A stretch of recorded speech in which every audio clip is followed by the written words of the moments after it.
ప్రపంచంలోని 25 అగ్రశ్రేణి సంపన్న కుటుంబాల జాబితాను బ్లూంబర్గ్ ప్రకటించింది. ఇందులో మన దేశం నుంచి రిలయన్స్ అధినేత ముఖేష్ అంబానీ కుటుంబం మాత్రమే ఉంది.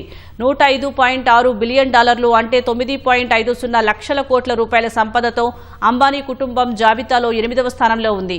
ఈ జాబితాలో అందరి సంపద విలువ కలిపి గత ఏడాది కన్నా 358.7 బిలియన్ డాలర్లు పెరిగి 2.9 లక్షల కోట్ల డాలర్లకు చేరిందని నివేదిక పేర్కొంది. జాబితాలో 46.20 లక్షల కోట్ల రూపాయలతో వాల్మార్ట్ అధినేత వాల్ట్ కుటుంబం అగ్రస్థానంలో ఉంది. మరోవైపు IDF first private Hurun India రూపొందించిన top 200 self made entrepreneurs of the millennia 2025 జాబితా విడుదలైంది. ఈ జాబితాలో ఇండిగో ప్రమోటర్లు రాహుల్ భాటియా, రాకేష్ గంగ్వాల్ తొలిసారి పెట్టడమే కాక టాప్ 3గా నిలిచారు. ఇండిగో మాతృ సంస్థ ఇంటర్గ్లోబ్ ఏవియేషన్ మార్కెట్ విలువ 2025లో 2.2 లక్షల కోట్లకు చేరటం ఇందుకు కారణం. జొమాటో, బ్లింకిట్ వంటి సంస్థలను నిర్వహించే ఎటర్నల్ మార్కెట్ విలువ 3.2 లక్షల కోట్లకు చేరగా జాబితాలో అగ్రస్థానంలో దీపిందర్ గోయల్ నిలిచారు.